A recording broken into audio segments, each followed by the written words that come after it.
Okay, so it's almost time to build your robot. If you've never followed the building directions in a Lego kit, there are a few things you should know.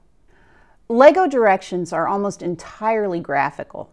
Presumably, they leave out the words so that the book can be understood regardless of the language spoken by the user.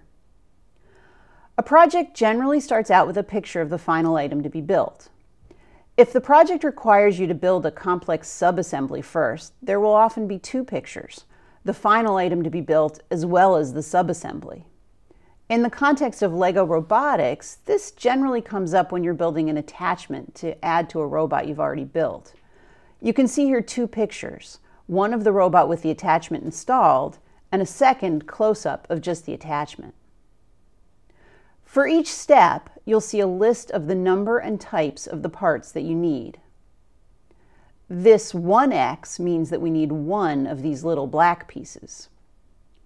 Here's another example where they want you to use 4 of these little red pieces. This 3 in a circle indicates that the part is 3 Lego holes long if you're measuring against a Lego Technic beam. That's the same as 3 Lego studs long, that is 3 of the round connector bumps on a normal Lego brick long. Measuring Lego holes or Lego studs can be a pain, so the directions often include actual size diagrams of some parts. If a part is shown on the page with the 1-to-1 notation, that means you can lay the actual part on top of the picture to measure it. It's a very good idea to hunt for all the parts that are listed before you begin each step. There are only 2 parts for this particular step, but sometimes there can be a lot more. I find it useful to have a plastic bowl around when I'm building, and I just put all of the parts for the upcoming step together into the bowl. Then I'm less likely to lose them. Once you've got all the correct parts for this step, you can follow the step-by-step building directions, which will show you how to construct each piece. A couple more notes. This switcheroo icon means flip over the piece you're currently working on. And finally, the 2X in this building instruction means follow these directions 2 times. In other words, you need to make 2 sets of these things.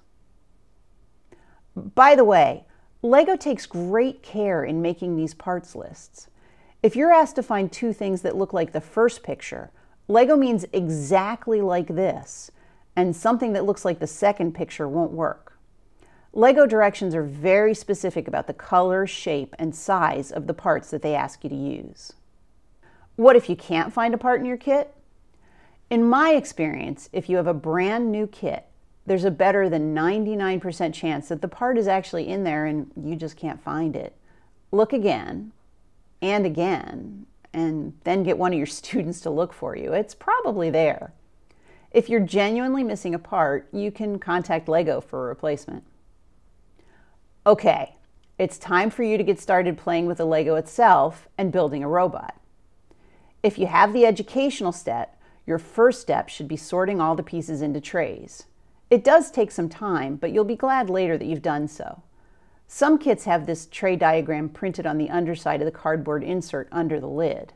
If yours doesn't, you can find a link to a PDF of the sorting diagram on our resources page. Next, pick a robot to build. If you have the educational kit and some time, I encourage you to build the robot that's described in the booklet. If you want to get the building over with a bit faster, then consider the Riley Rover instructions. If you have the home kit, take a look at our resources page for some suggestions.